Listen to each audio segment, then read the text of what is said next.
Do you ever get stuck ruminating and overthinking over the past in an obsessive way about what you did or what you didn't do or how you react or how you should have reacted or maybe how limited you are? So today I'm going to share with you 4 ways that I've used to quickly crush rumination overthinking. Rumination is the enemy of confidence, of taking actions, of productivity. So how do you stop ruminating obsessively over things and over your past?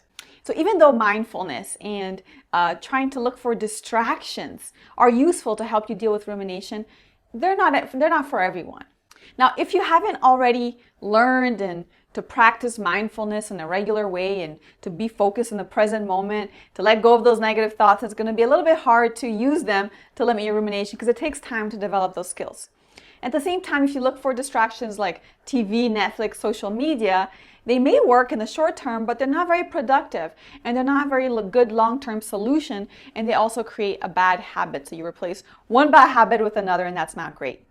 Now, I've ruminated a lot in my life, and I've developed a system to stop it from draining my energy and reducing my self-confidence.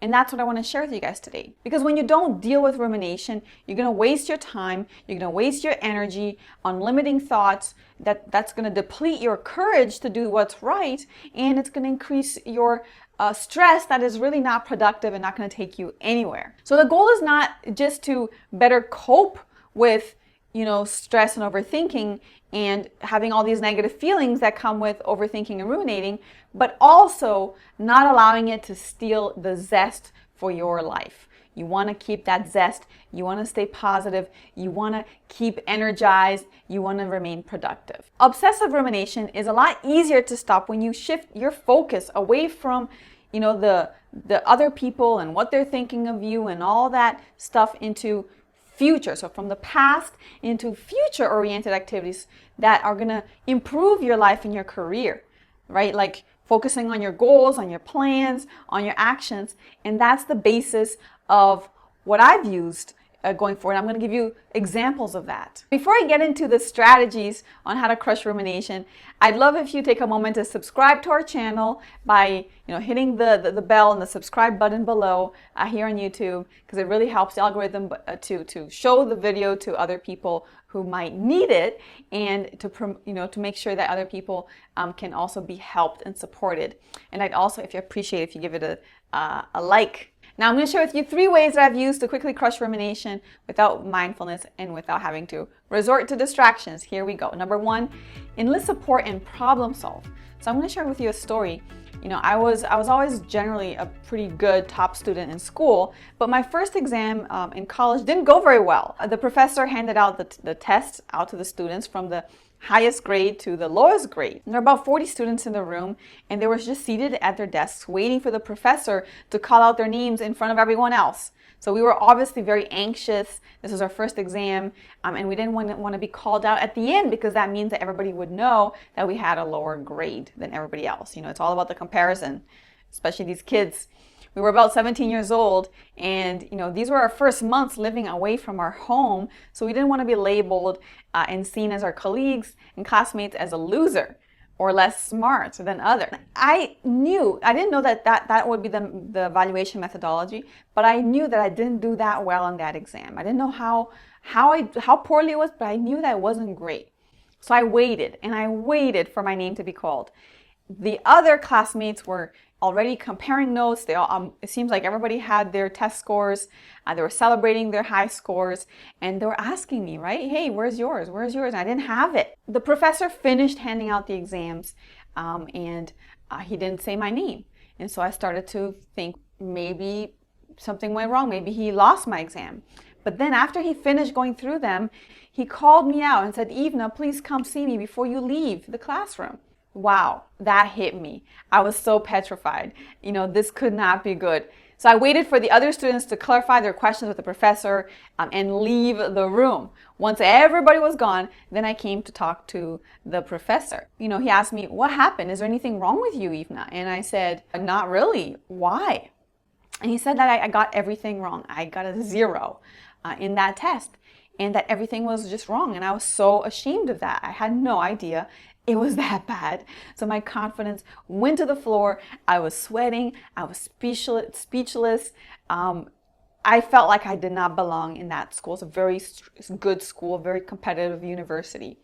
And this is our first exams, right? So I packed my, failed test, and I got my bike and I went back to the dorm. I just wanted to hide in that. I felt so incompetent, not worthy of being there.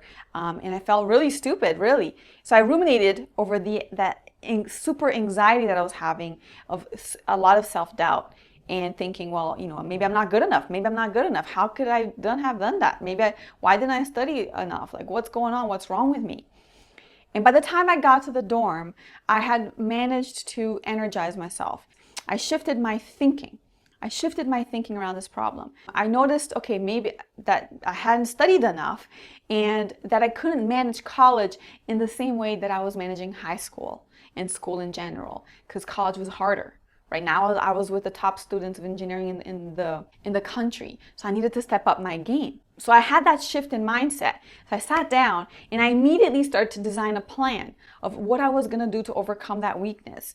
I would get all the books, all the past exams, and do every single exercise in the book, and I would study every day. But I would also ask for help, and then I took action. So I went to the library, I got all the books I needed, and I started doing every single exercise in those books. And I went to the professor's office every day to ask him to look and correct my exercises, to see if they were right, because I didn't have them, and to see if I was on the right track or not, and to answer my questions. So I visited that same professor that gave me the negative score, the 0, many times before the next exam. By that point, the professor was really rooting for my own success as well, because he was being involved in that process. So don't go through hard times trying to figure it out all on your own, right? You want to focus on problem solving, on planning, but you also want to recruit the right person to help you do that, so that you don't have time to ruminate. You have that extra support, right? So if you find yourself ruminating over the past, over mistakes, over limitations, then make a plan. Just immediately start making a plan. Get a piece of paper, make a plan to fix the problem, and then start executing on that. And then you're just occupying your mind with goodness, with problem solving, and with positivity. And that will help you as well to think about your better, brighter future for yourself. So enlist that support to problem solve together. That's going to give you initial push, right? Initial push that you need to get out of your way. It's going to take a little bit of the pressure away from your shoulders, and it's going to give you extra accountability. Number 2, make yourself proud. You got to think about, how can I make myself proud? I'm just going to give you another example. I was really angry and frustrated because I got an email from someone who was more senior than I, who I worked with a lot, and it was a close friend of my boss's boss, and I'm just going to call him Jerry. And this was a nasty email. Jerry was super upset, disappointed that I didn't show up for a scheduled meeting with him, which I didn't think we needed, because we had just had a meeting the day before on the same topic, and I just forgot to cancel. And I was really busy at the time. Now, he was so profoundly disrespected by this, right? And I get it. But he was so upset that I didn't expect. Even though I didn't think his disappointment was really founded, I was fearful that he would burn my reputation with the boss of my boss, right? And within the company, because he had a role where he talked to a lot of people. And I could have ruminated on this for a long time, but instead I immediately shift my focus to, how can I solve this problem in a way that I can feel proud of myself in terms of how I solve this problem. So as soon as I got that nasty email from him, I went off to find Jerry. I found him. I had to look. He wasn't in his office. I went searching all over for him. And then I said, hey, I acknowledge what's going on. I understand you're upset. So I acknowledge his feelings and the impact of what I did on him. And I apologized, and I agreed on a plan to move forward with him. And that was my inner leader, my better self, dealing with the situation instead of ruminating, which would have been my normal, way of thinking, which would not have resolved in anything. So at that point, it didn't really matter what the consequences were going to be, because I did my best to deal with the situation in the best possible way. I focused on handling it in the fastest and cleanest and leader-like way that I was going to feel proud of, and I was not going to regret no matter what happened. So my friends, focus on the speed and the quality of the action that you want to take and to deal with a situation. so that you can focus on what you can control and not what you can't control. And that's going to give you something to feel good and proud about. And then number 3, get an exciting goal. You know, when I was a kid, there was some students who really teased and bullied me a lot. They had bad nicknames for me. They spread negative false rumors. They accused me, and they had these really bad, songs about me as well that they made everybody sing. And they put nails on my chair to try to get me to sit and hurt myself. Like, these were nasty kids, right? There's always these nasty kids. And I was a very shy, timid girl. And I couldn't stop thinking about how I hated these kids, how they treated me that way. Why would they do that? Why are they so mean? What did I do with them? Like, I hadn't done anything, to hurt them, and why they had a problem with me. So I kept replaying, the little, replay that conversation over and over in my head, ruminating, and also planning what I would say, but I would never say anything. And I couldn't distance myself from these kids. They were in my class. They were there. There's nowhere I could hide. They always found me, even if there weren't that many places to go.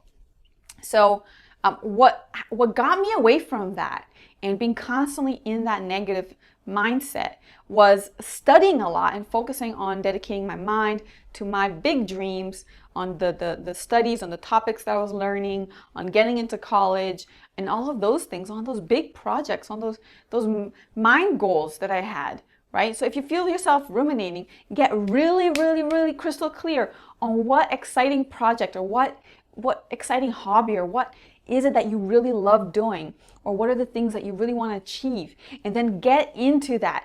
Focus your mind on that, because you can't focus on two things, on a positive thing and a negative thing at the same time, right? So once you start focusing on your big, positive, great dreams and projects and aspirations, you're going to start moving in that direction. You're going to get your mind and all this goodness, and it's going to break that negative cycle of rumination, right? Just like that. Next time you feel yourself stuck in negative, repetitive thoughts of what happened, what I should have done, what I didn't do, or things like that, then just start strategizing. Get your mind on positive things, on problem solving, on being proud of yourself, on how you would deal with the situation, how your best self would deal with the situation, on a wonderful project that you want to pursue.